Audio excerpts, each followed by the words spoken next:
बात में नेगेटिव करके जो है पाकिस्तानी मीडिया दिखा रहे, लेकिन मैं आपको सच्ची बात बताऊंगा। अब बात ये हुई है कि ज़ैनब अब्बास ने आज से तकरीबन 2014-15 में कुछ ट्वीट्स किए थे एंटी हिंदू और इनके रिलीजन के ऊपर जो है वो गलत बातें की थी, और ये बातें ऐसी की थी कि जो ऑब्वियसली कोई हिंदू देखेगा या वो इंडिया वाले लोग देखेंगे उनको बुरा लगेगा। ये बात तो, इस बात के साथ मैं एग्री करता हूँ, इस बात के साथ मैं टोटली एग्री करता हूँ कि आप किसी के रिलीजन के ऊपर जो है वो अटैक करेंगे तो उसको बुरा लगेगा। अब मैं मुस्लिम हूँ, अब हमारे रिलीजन पे कोई अटैक करेगा मुझे बुरा लगेगा, आप हिंदू के आप रिलीजन के ऊपर अटैक कर रहे हो उसको बुरा लगेगा। तो भाईजान जो म्यूचुअल रिस्पेक्ट है ना, वो वाला एलिमेंट बरकरार रखना चाहिए, जो म्यूचुअल रिस्पेक्ट वाला एलिमेंट है वो बरकरार रखना चाहिए। अब ज़ैनब अब्बास ने कुछ ट्वीट्स किए थे एंटी हिंदू, और वो ट्वीट्स उन्होंने कर दिए थे। इसको क्या पता था कल को जाकर मैं फेमस हो जाऊंगी, इसको क्या पता था कि कल को जाके जी मैं इंडिया में वर्ल्ड कप कवर करने जाऊंगी। ये ना इसने जो है वो ट्वीट्स डिलीट किए, वो ट्वीट्स तो भाईजान फिर नजरों के सामने आ जाते हैं ना। अब इंडिया कितनी बड़ी पॉपुलेशन है, करोड़ों अरबों में भाईजान लोग उधर रहते हैं, तो भाईजान किसी एक की नजर में तो वो आने ही थे ना। अब मैं कहता हूँ लाखों की नजर में नहीं आए, हजारों की नजर में नहीं आए, बाकी जितने रह गए थे उनकी नजर में तो वो ट्वीट्स आने थे ना। अब पाकिस्तान में इसको गलत जो है वो बात की जा रही है कि जी ये ट्वीट्स जो हैं ये एडिट किए गए हैं, इसमें बीसीसीआई की साजिश है, इसमें इंडियन गवर्नमेंट की साजिश है, ये है वो है। देखें वो ट्वीट्स ज़ैनब अब्बास इस बात को खुद कह रही हैं कि वो मैंने खुद ट्वीट किए हुए हैं, तो पाकिस्तानी लोग किस तरह या पाकिस्तानी न्यूज चैनल वाले इस बात को किस तरह कह सकते हैं कि जी वो ट्वीट्स एडिट किए गए। सबसे पहले ये बात तो गलत है, इसको साइड पर। फिर पाकिस्तानी अवाम, जिसमें पता है आपको अकल की थोड़ी सी कमजोर है, कुछ में है अकल लेकिन कुछ में नहीं है, जज्बाती अवाम दोनों की है। इंडिया में भी कुछ जज्बाती रहते हैं, पाकिस्तान में भी कुछ जज्बाती रहते हैं, लेकिन अच्छे लोग भी रहते हैं पाकिस्तान में। जो अच्छे लोग थे उन्होंने तो अंडरस्टैंड कर लिया इस बात को, लेकिन जो बुरे लोग थे जिनमें अकल की कमी है उन्होंने बोला कि जी उनको ना पता बात है क्या, उनको ना पता ज़ैनब अब्बास किस वजह से आई है, उन्होंने बोल दिया कि जी इंडिया वुमेन्स के लिए सेफ नहीं है जी, और पाकिस्तान टीम को वापस बुला लो, पाकिस्तान को जी बाइकआउट कर देना वर्ल्ड कप का, पाकिस्तान को ये कर देना चाहिए। यार बात ज़ैनब अब्बास की हो रही है, अभी अंदर आप पाकिस्तान टीम को कहां से ले आए हो? ज़ैनब अब्बास के अकाउंट से ये ट्वीटें हुई हैं, ज़ैनब अब्बास के अकाउंट से ये ट्वीटें हुई हैं। मेरी जान इस बात को समझो घंटो। अब मेरी बात सुनो, हम मुसलमान हैं, हम पाकिस्तानी हैं, कोई बंदा हमारे रिलीजन पे या हमारी कंट्री पे बात करता है और वो कल को हमारी कंट्री में आता है, हम उसे रहने देंगे? मुझे बताना जरा, बताओ ना, नहीं ना रहने देंगे। तो म्यूचुअल रिस्पेक्ट वाला जो एलिमेंट होता है ना, उसको समझा करो। उसको, मैं वो बंदा नहीं हूं कि जी गलत हो रहा है मैं बोल दूं यार नहीं ये सही हो रहा है। मैं वो बंदा हूं जो खरी बात करता हूं, मैं वो बंदा हूं जो स्ट्रेट फॉरवर्ड बात करता हूं, मैं वो बंदा हूं जो हक और सच का साथ देता हूं। जो मुझे हक और सच नजर आ रहा था ना, मैं उधर जाता हूं, मैं झूठ का साथ नहीं देता। ये मेरे जितने भी ऑडियंस है उनको पता है कि मैंने 2017 चैंपियंस ट्रॉफी हुआ था, आपको याद होगा, तो ज़ैनब पाकिस्तान मीडिया में काम करती थी, one of the bright journalist. तो वो उन्होंने विराट के साथ एक तस्वीर खिंचाई थी और इंडिया हार गया था।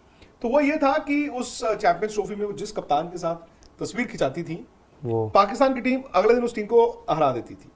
तो वहां से वो शुरू हुआ, and she is a very talented presenter भी। वो आईसीसी बहुत टूर्नामेंट्स की हैं उन्होंने और लीग्स भी करती हैं। आई डोंट नो, जब तक आपको इस मामले का मालूम ही नहीं है कि क्या हुआ क्या नहीं हुआ, मैं मतलब आईसीसी कह रहा है कि वो निजी कारणों से गई है, बट ये है कि सर उनके जो पोस्ट और जो भी चीजें सामने आ रखी हैं, तो आप मतलब या तो आपको अपोलोजाइज करना चाहिए था, और वो आपका मतलब ऐसा नहीं कि आपके ऊपर हम ये कोई फोर्स दबाव बना रहे हैं आपको, मतलब अगर आप एक तरीके से पब्लिक फिगर बन चुके हैं और इस तरीके की अगर आपके कमेंट्स और वो हैं, जिससे ऑब्वियसली भाई मैं as an Indian as an Hindu मैं तो हर्ट होऊंगा, और हर्ट ऑब्वियसली तो मुझे नहीं, मतलब अगर आपको जो एक्शन आपको सिक्योरिटी का, तो देखो इंडिया में नहीं है कोई डर कोई खतरा, बट अगर आपके काम ऐसे हैं जिससे आपको लगे कि मेरे लिए सिक्योरिटी इशू बन सकता है, तो सही है कि आप चले गए हैं वापस। और जो अगर कोई और रीजन है तो मिली प्रेजेंटर बनाने के लिए। मैं दोस्तों आपको कुछ सबूत भी दिखाना चाहता हूं, जरा देखिए ये जो है किस तरह की इसकी मानसिकता है।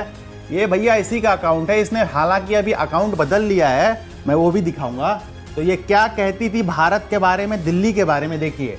हा हा हा हा भैया दिल्ली जो है, यहाँ पढ़ सकते हो आप, ये तो गाय के पेशाब की तरह महकती है। साथ ही साथ ये जो है हिंदू देवी देवताओं को लेकर जो है किस तरह की इनकी माँ काली माँ, देखिए इस तरह की जो है। तो घृणा से भरपूर ये जो भिखारिस्तानी है, भिखारिस्तानी आप जानते हो अक्सर जो है सनातनियों से, भारत से कितनी घृणा करते हैं, बिल्कुल ये टिपिकल भिखारिस्तानी है। और भी कुछ देखिए दोस्तों, आईसीसी ने इसको भैया बीसीसीआई ने जो है प्रेजेंटर बनाया हुआ है। तो ये देखो दोस्तों, डेट देख लो 2014 का है, इसी का अकाउंट है। तो ये क्या तेंदुलकर को जो है टैग करके कहती है कि 120 करोड़ की आबादी है तुम हिंदुस्तानियों की। यहाँ देखो दोस्तों, ये शब्द मैं पढ़ना भी नहीं चाहता, वीडियो खराब ना हो मेरा। यहाँ दोस्तों शुद्ध शाकाहारियों पे निशाना साधते हुए कहती है कि क्या तुम लोग जो है मांस नहीं खा सकते शुद्ध शाकाहारियों। और देखो दोस्तों, और भी कुछ सैंपल देखो, उसके बाद मैं आपको कुछ चीज़ें दिखाऊंगा। आप जानते हो कि भिखारिस्तानी जो है वो लंबे समय से हमारे राज्य कश्मीर में जो है, जम्मू कश्मीर में आतंक फैलाते हुए हैं। तो ये भिखारिस्तानी उनको आतंकी नहीं कहते, ये भिखारिस्तानी उनको जो है भैया सैनिक कहते हैं, बलिदानी कहते हैं। और जब कोई भिखारिस्तानी या उनका समर्थक आतंकी जो है मारा जाता है यहाँ पर, तो उसके बाद ये आंसू बहाते हैं। भिखारिस्तानी 11 अगस्त 2019, डेट भी देख सकते हो आप दोस्तों, हमारे कश्मीर को लेकर यहाँ जो आतंकी हमारी सेना खत्म करती है, तो उनके लिए भी जो है आंसू बहा रही थी। यानी कि दोस्तों कश्मीर में जो आतंकवाद जो है उसको भी ये भिखारिस्तानी जो है वो बढ़ावा देती है। अच्छा दोस्तों, ये जो खूबसूरत पतला बदन लेके भाग चुकी है हिंदुस्तान से, अब पाकिस्तान की सारी मीडिया यही बोल रही है कि ज़ैनब अब्बास को झूठे केस में फंसाया गया है। बताइए इनका कौन सा बंदा है जो मीडिया पे हो, एंकर हो, स्पोर्ट्स एंकर हो, कोई भी बंदा हो, इनका पॉलिटिशियन हो, इनके अगर मीडिया स्क्रीन पे कोई बंदा दिखता है ना, चाहे छोटा हो, बड़ा हो, खूबसूरत हो, बदसूरत हो, पतला हो, मोटा हो, वो सब हिंदुस्तान के लिए बुरे शब्द ही यूज करते हैं। और ये अच्छा आप देखिए, ऐसे लोग हैं आज जो है मीडिया पर, फेसबुक और यूट्यूब पर, जो हिंदुस्तान को हर रोज वीडियोस बनाकर बुरा भला बोलते हैं, वो भी आज वीजे के लाइन के लिए खड़े हुए हैं कि भाई हमें भी वीजा चाहिए हिंदुस्तान का। आप देखिए कि इनके स्पोर्ट्स जो चैनल है, जो क्रिकेट स्पोर्ट्स चैनल है, वो एशिया कप में बाकायदा लाइव जो है ब्रॉडकास्ट करते थे। और नीचे कमेंटों में आपको पता है कि हर किस्म के जाहिल लोग आते हैं, वो गालियां लिखते थे, वो उनकी गालियों को जो है पिन कर देते थे उन कमेंट को, और जय शाह को इतने बुरे बुरे शब्द यूज करते थे। आज वो चैनल्स वाले भी जो हैं वो भी वीजा लेने के लिए जो है वो चिल्ला रहे हैं कि हमें भी वीजा चाहिए। भाई कैसे लोग हो तुम लोग। देखें, स्पेशली मैं बात करूं ना, मैं पाकिस्तान के ऊपर वीडियोस बनाता हूं, काफी टाइम से बनाता हूं। मुझे अगर 10 लाख करोड़ डॉलर का भी फायदा हो पाकिस्तान के अंदर, मैं तब भी ना जाऊं पाकिस्तान। ऐसा तो हो नहीं सकता, पाकिस्तान तो खुद भिखारी है, कटोरा लेके घूमता है। लेकिन ये इतने बेगैरत, इतने जलील लोग हैं कि भाई एक देश को आप बुरा भी बोलते हो, एक देश को आप गालियां भी निकालते हो, एक देश के प्राइम मिनिस्टर 150 करोड़ आवाम के जो पीएम है उसको आप बुरा भला भी बोलते हो, उनको हिंदू भी बोलते हो, उनको काफिर भी बोलते हो, गज़बा हिंद भी करना है आपने। वो जो है टॉयलेट लेस भी है, वो लोग वो पटरियों पे जाते हैं, वहां पे बदबू आती है, वो मूत पीते हैं, वो ईटीसी आप सारी बातें करते हैं। लेकिन आज आपने हिंदुस्तान भी जाना है। वो बात जो आपने बात की, प्रिंसिपली स्पीकिंग, उन्होंने चाहे आज बात की हो भारत के और भारत के मजहबी रिलीजियस सेंटिमेंट्स को हर्ट किया हो, चाहे वो 10 साल पहले की हो, जो बात गलत है वो गलत है ना। उनको ये बात अगर आज की है तो आज भी करेंगी तो भी गलत होगा, अगर 10 साल पहले भी की थी तो भी गलत थी। लेकिन एक सवाल जरूर है कि वो आईसीसी की तरफ से आई थी, और आईसीसी के जो पैनलिस्ट आ रहे होते हैं, इनकी डिटेल भी पहले बीसीसीआई के साथ शेयर की जाती है कि वर्ल्ड कप में कौन कौन आएगा।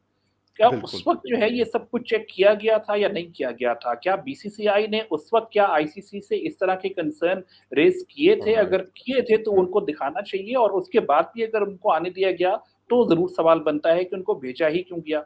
लेकिन अगर ऐसी चीज जो है वो वहां पे एक लॉयर उठ के उनका पूरा शिजरा नसब खोल के उनके खिलाफ एक चीज उठा के उस पर केस बनाता है, तो जाहिर सी बात है वो भी भारत जैसी जगह के ऊपर जहाँ पे इस तरह के कंसर्न्स बन जाते हैं, कब कहाँ बन जाएं ये नहीं पता चलता। ऐसी चीज को लेके जो है उनके लिए मुनासिब यही था कि वो वहां से आ जाएं वापस, और एग्जैक्टली उन्होंने वही किया। तो मेरा ख्याल है कि उनको हमें कुछ डिफेंड नहीं कर सकता, क्योंकि जो उन्होंने जिस चीज को पॉइंट आउट किया गया है वो मैंने देखी है, और वो मुझे भी मुनासिब नहीं लगी, चाहे वो कोई भी मजहब हो। आप उसके किसी के भी मजहब और रिलीजियस फॉलोइंग को इस तरह से रिडिक्यूल नहीं कर सकते। बिल्कुल, इसमें कोई डाउट नहीं है मिस, क्योंकि आप खुद लॉयर हैं और एक लॉयर ने ही ये पिटिशन दायर किया था उनके खिलाफ, और उसके बाद फिर केस तो बना या नहीं बना, लेकिन उन्होंने जिस तरह हमजा साहब ने भी कहा और मैंने भी उनके हवाले से पढ़ा है, वैसे उन्होंने किसी से बात नहीं की। आईसीसी की ऑफिशियल स्टेटमेंट आई है कि जी वो यहाँ से जा चुकी है, और कल तो खैर वो दुबई में थी, अब पता नहीं पाकिस्तान आना है या कहीं और जाना है। जी, ऐसी 3-4 ट्वीट्स उन्होंने किए जो बहुत ही अभद्र भाषा से किया है और अपमानजनक किया है। किसी के भी देवी देवताओं को, किसी के भी धर्म को आप इस तरीके से अपमानित नहीं कर सकते हैं।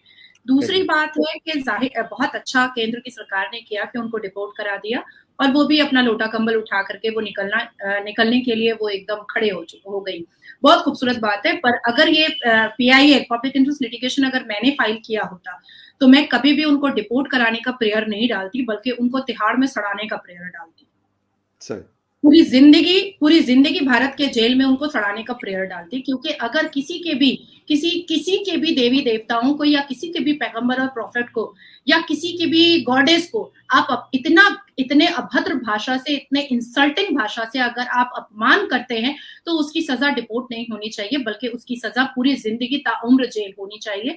पर मुझे ऐसा लगता है कि जो भी केंद्र की सरकार ने किया, मुझे खुशी है कि भारत के सभी लोगों को इस चीज को लेकर के बहुत खुशी हुई है, और बहरहाल उन्होंने अभी भी अपने इस बदतमीजी की माफी तो नहीं मांगी।